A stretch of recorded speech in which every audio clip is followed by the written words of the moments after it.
Welcome to the Garage USA. I'm Jonathan Branke. And I'm Mary Branke. And today is all about the Doug score.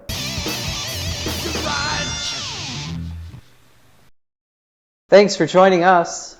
Today we are in Arizona. Mary is graduating from ASU with an MBA, so I survived her master's degree. It's been a long couple of years, but yeah, she's completed that. Very proud of that. And yeah, so we are here in Arizona. We've got a great little apartment that we've rented. Yeah, it's just kind of it's going to be a good time here. So, but this is about the Doug score. In the summer of 2023, Mary took a course on statistics for business and had an assignment to create a meaningful visualization using a data set. Mary will summarize her report. So the instructor provided data on basketball for us to use, but I wanted to choose something different. I wanted to choose something that interested me. So having a husband who does a lot of car things, I chose the Doug score. Doug DeMuro posts his data online for free use. I chose to use the Doug scores, which consisted of 584 ratings, secondary collection type, in which Doug has rated 10 key factors that make up his Doug score. There were 85 makes, yes makes, not models, of vehicles, making it impossible to fit all of the makes onto one page for a data visualization. I first went through the data from Doug and grouped the makes either by manufacturer or by type of car, like luxury or supercar. This allowed me to bring the total number of categories down to a more manageable 27 instead of the original 85. Creating a good visual is important as many viewers tune in to Doug weekly. He has over 4.6 million YouTube subscribers. I wanted to convey that he is very safe in his ratings. He doesn't even give the exotic, sports, luxury, or supercar ratings in the upper numbers. The worst of the worst aren't rated below 25 overall.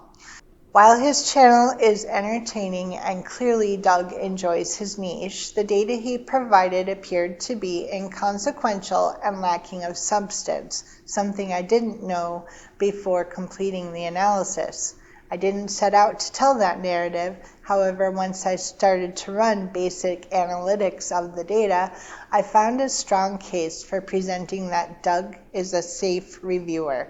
In fact, my analysis revealed that Doug's lowest score was a 27 and his highest score a 74. From a managerial perspective, the review of the Doug scores allowed me to assess my own preconceived thoughts about data. I fully expected to see Doug's ratings span much more of the 100-point rating scale range.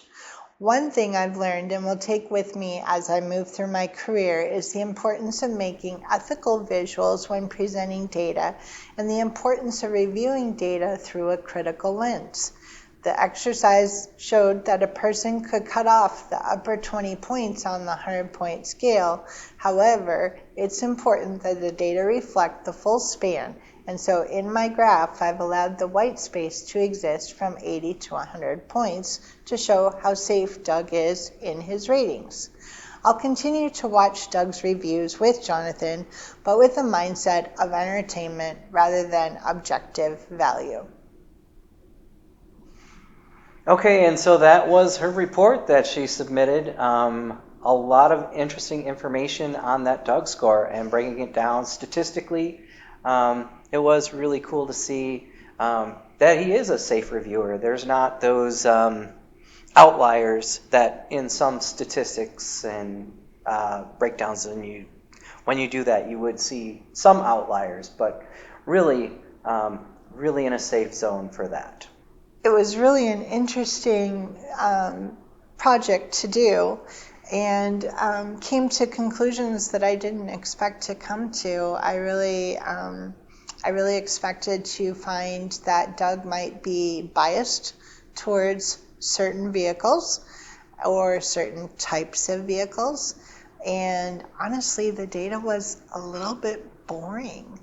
Right, and she did ask me if I thought Doug DeMuro had bias even before she started, and I was like, I'm not going to tell you that because I don't want my opinion to influence research because that could have an impact on research. But I did think he would be biased and was very surprised on the results of this. We hope you enjoyed the video. If you did, give it a like, share, comment, and subscribe. I'd like to thank you for watching The Garage USA. I'm Jonathan Brinke. I'm Mary Brinke. And we'll see you next time.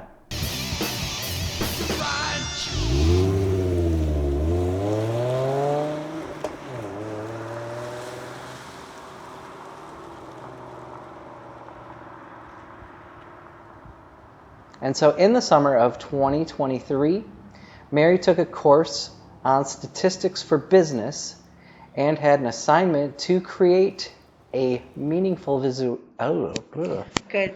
And had an assignment to create a meaningful Wow, that word is hard. Visualization. Right. Jesus. And had an assignment to create a meaningful Jesus. You're going to have to do an outtake. Visualization. Visualization. God. All right.